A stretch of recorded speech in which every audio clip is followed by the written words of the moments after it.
બરોડા ડેરીમાં 1400 કરોડના વહીવટ માટે ચૂંટણી જંગ જામ્યો। બરોડા ડેરીના અંદાજિત 1400 કરોડ રૂપિયાના વહીવટ માટે ચૂંટણી જંગ જામ્યો છે।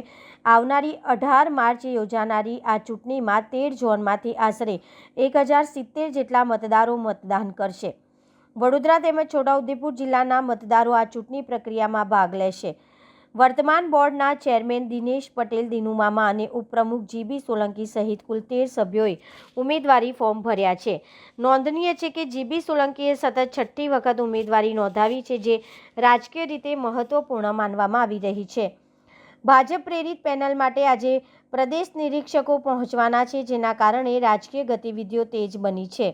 પેનલમાં સ્થાન ન મળે તો આંતરિક અસંતોષ અને બળવાના એધાણ પણ વ્યક્ત થઈ રહ્યા છે। પક્ષના મેન્ડેટ આધારે જ ઉમેદવારી નક્કી થવાની શક્યતા છે, જ્યારે કેટલાક અપક્ષ ઉમેદવારો પણ મેદાનમાં ઉતરશે તેવી ચર્ચા છે।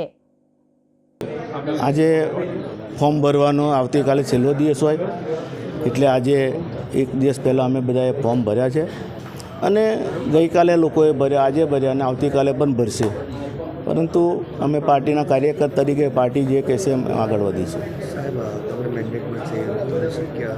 વર્ષોથી પાર્ટીમાં કામ કર્યું છે અને પાર્ટી અમારી એક એવી છે કે જે કામ કરતા હોય અને પાર્ટીને વફાદાર એવા લોકોને મેન્ડેટ આપતા હોય છે।